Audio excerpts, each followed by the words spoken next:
We're here kind of near Lake Sonoma, Stewart's Springs, Skaggs Road with KSRO's Mike DeWald. I'm Dano on the camera, and we've been driving around the Walbridge fire. Apologies, I have an iPhone 7, so the video is not too great, but you're getting a look at basically what we're seeing tonight, which is, Mike, mostly what seems like a wildland fire. Oh yeah. This is, if for reference, if you've heard about where the smaller Stewart's fire was up near Lake Sonoma, this is basically the road it crossed that sort of led the way down to the main fire. And that's the main part of the fire there. And it's, at this point, crews have let that burn into it. So this is all basically one big mass of the fire area here. So Mike and I have been driving around the fire area this evening just to see what we can see, not with any particular intel per se, but just kind of following smoke and following fire engines just to get a sense of it, because it helps to be on the ground in a press capacity. We are with press credentials, so don't try this at home. But you know, for the most part, what we've been seeing is a wildland fire. We drove through Guerneville. Guerneville seemed unaffected. And we saw a lot of what appeared to be structure defense being done by fire crews. Not necessarily fire crews out there fighting a line like that, but, you know, protecting wineries and tasting rooms. And what you see here is, especially, it really illuminates it at night. It's not something you can necessarily see in the day. When you're driving around, a lot of this just looks like smoke plume. This is a very remote area out here. A lot of these don't have access roads. It's tough to get to these. That's what makes fighting this fire so challenging.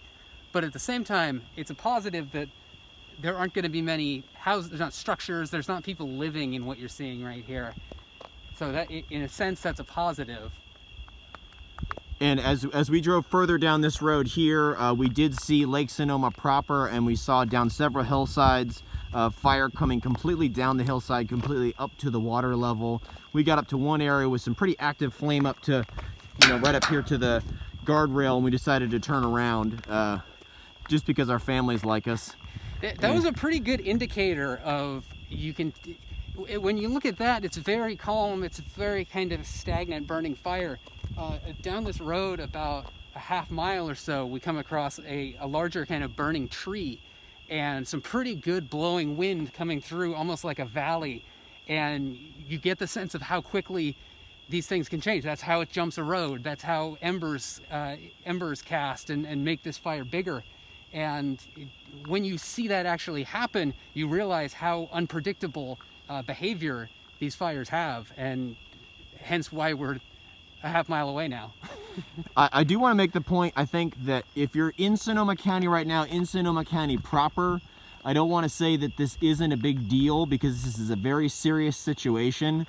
But also, we've been driving around this in the area that's mandatory evacuation zone for couple hours now, and it's been almost difficult to find fire. So I guess the point I'd like to make is it speaks to the professionalism and the seriousness of the agencies that are fighting this, in that they are very cognizant of your safety at home, and they're giving themselves a huge cushion in order to fight this. So in areas that were immediately, you know, threatened, Guerneville, Rio Neto, Monterrey, we did not see active fire to our eyes. There may be, but not to our eyes that we saw. We've had to drive a pretty significant distance to see any real activity. But this area especially, it lends itself to why those evacuation orders exist. I mean, these are dark roads, they're narrow roads. I mean, we stayed on the main roads. If you go off those, the quality of the road, it gets even, you know, you've got bumpy roads. If one of these fires gets moving, and you've decided that you're going to not follow the evacuation order, that's going to be a challenge for you. It's going to present challenges in trying to get out quickly. It's the whole point the evacuation orders exist. I mean, we saw in Guerneville, I mean, there were clearly, not a lot, but there were a handful of people who you can tell have decided that they were going to stick it out. They were going to stay downtown and do normal things. And just traveling down here, we've been out and around a couple hours, but you realize that if any of these flames start moving in our direction, I mean, you have to think about, you know, what are the roads? What are the access roads? how are we going to get out of here if a road gets blocked? Is all things you have to think about. So just a couple of radio reporters out in the field seeing what we can see. We are not official sources per se.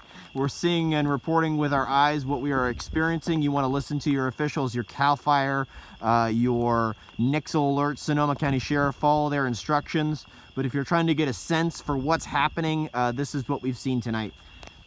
Stay safe, stay Sonoma strong.